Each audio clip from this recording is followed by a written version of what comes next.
अस्सलामुअलैकुम। सभी आज़मीन हज को कुछ ज़रूरी बातें बतानी हैं जो आपको हज के सफ़र पे जाने से पहले बहुत ज़रूरी हैं।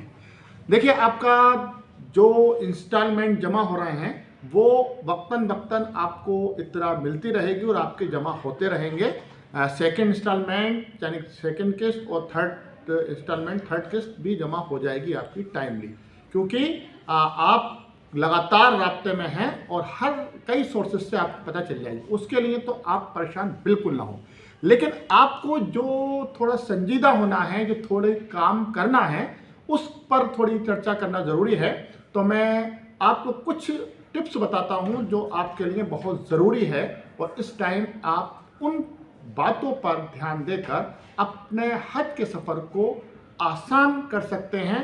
और यहाँ गवर्नमेंट, सऊदी गवर्नमेंट और जो इंडियन गवर्नमेंट के डेपुटेशनिस्ट जो वहाँ पहुँचते हैं उनके लिए भी आप आसानी कर सकते हैं। नंबर एक, आपको अभी से कुछ ज़रूरी हिदायतें पढ़नी हैं और उन वीडियो को देखना है जिनमें बताया जाता है कि सऊदी अरब में रिहाइश के दौरान आपको किन किन बातों का ख्याल रखना है।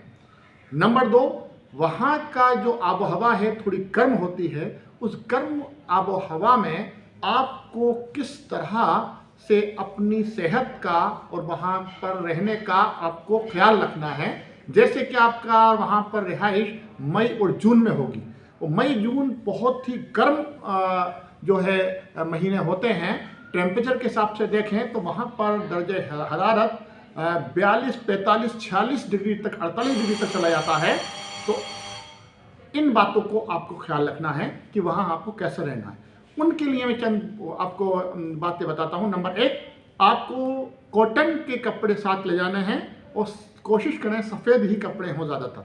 नंबर दो, अपने साथ आपको छाता ज़रूर रखना है, यानी अम्ब्रेला आपके साथ रहनी चाहिए और उसकी प्रैक्टिस भी आप यहाँ से करते रहिए, बहुत से लोगों को आदत नहीं होती है।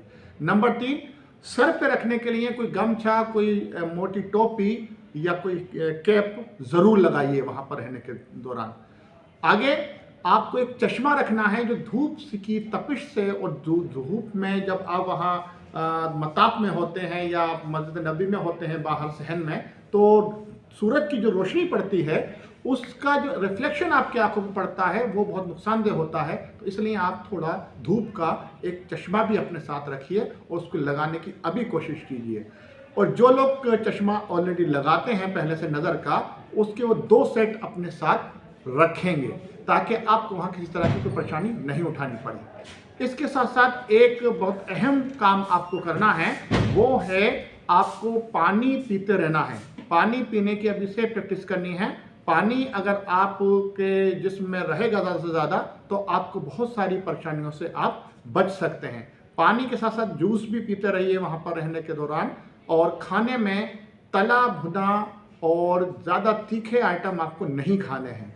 और अपने साथ कुछ ड्राई फ्रूट्स रखने हैं जो आपको वहाँ पर तवानाई भी दें और आपकी सेहत को भी बचाए रखें। इसके साथ ही आपको कुछ और बातों पर ध्यान देना है। आपको कुछ हज से रिलेटेड कुछ किताबें पढ़नी हैं। अगर आप उर्दू जानते हैं तो उर्दू या अपनी जो भी आपकी मादरी ज़ुबान हो उसमें आप हज के तरीक़े और वहाँ पर रहने के कुछ सलीक़े वो आपको आने चाहिए। मैं वक्तन वक्तन आपको ये बातें बताता रहूँगा और फ़िलहाल मैं आपसे 2 बातों पर और तवज्जो चाहूँगा कि आप जितने भी हज की ट्रेनिंग लेंगे उतना ही आपके लिए बेहतर होगा। बराबर लगातार कोशिश करिए, कोई भी ऐसी बात नहीं छूटनी चाहिए आपके हज की तैयारी के दौरान जो आपको वहाँ जाकर शर्मिंदगी हो या परेशानी हो। एक एक बात को आप पूछ सकते हैं, आप हमारे भी चैनल में आप जो क्वेश्चन होते हैं कमेंट्स में पूछ सकते हैं कि आपको कौन सी ऐसी जानकारी है जो अभी तक नहीं है।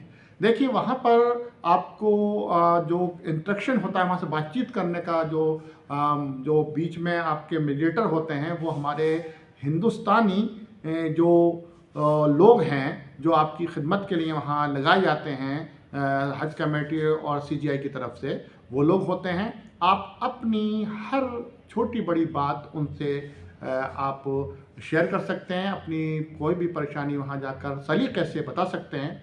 मैंने कई बार वहाँ पर महसूस किया ड्यूटी करने के दौरान, कुछ लोग तो बहुत सलीके से अपनी बात को रखते हैं और उनकी बातें, उनकी कमियाँ, जो उनकी जो प्रॉब्लम्स होती हैं, जो उनकी परेशानियाँ होती हैं, बहुत आसानी दूर भी हो जाती हैं।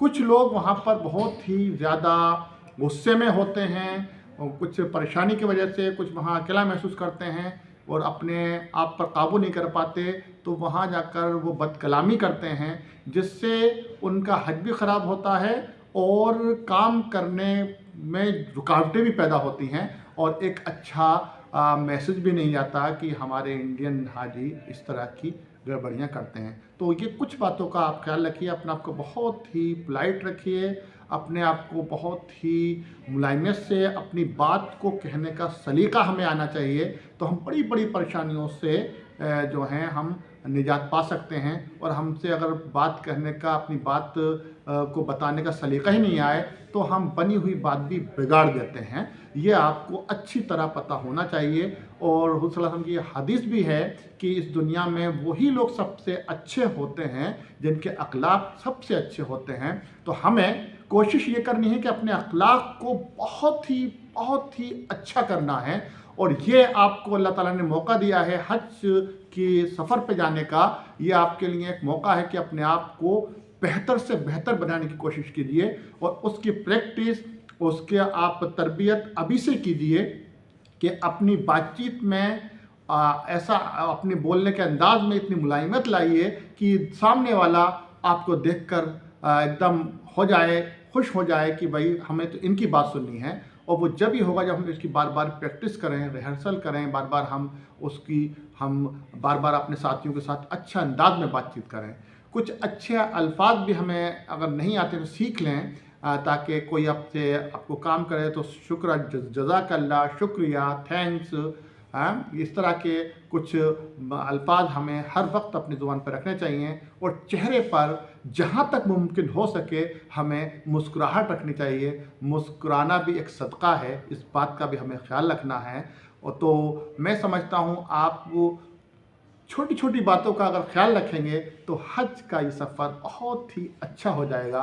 और मुझे पूरी उम्मीद है कि आप सभी आज़मीन हज जो भी हिंदुस्तान से जा रहे हैं इन बातों का ख्याल रखेंगे और हिंदुस्तान की तरफ से एक अच्छा मॉडल पेश करेंगे सऊदी अरब में कि देखिए हिंदुस्तानी हाजी ऐसे होते हैं, उनके अखलाक इतने बुलंद होते हैं, इतने अच्छे होते हैं, उनके बात करने का अंदाज़ इतना अच्छा होता है और उनके अंदर इतनी तहज़ीब होती है। तो आगे फिर मैं और इसी टॉपिक पर आगे बात करता रहूँगा आपसे। जब तक के लिए आपसे इजाज़त चाहता हूँ। अगली बहुत एक और अच्छी वीडियो लेकर आपके बीच फिर आ रहा हूँ। जब तक के लिए अल्लाह हाफ़िज़।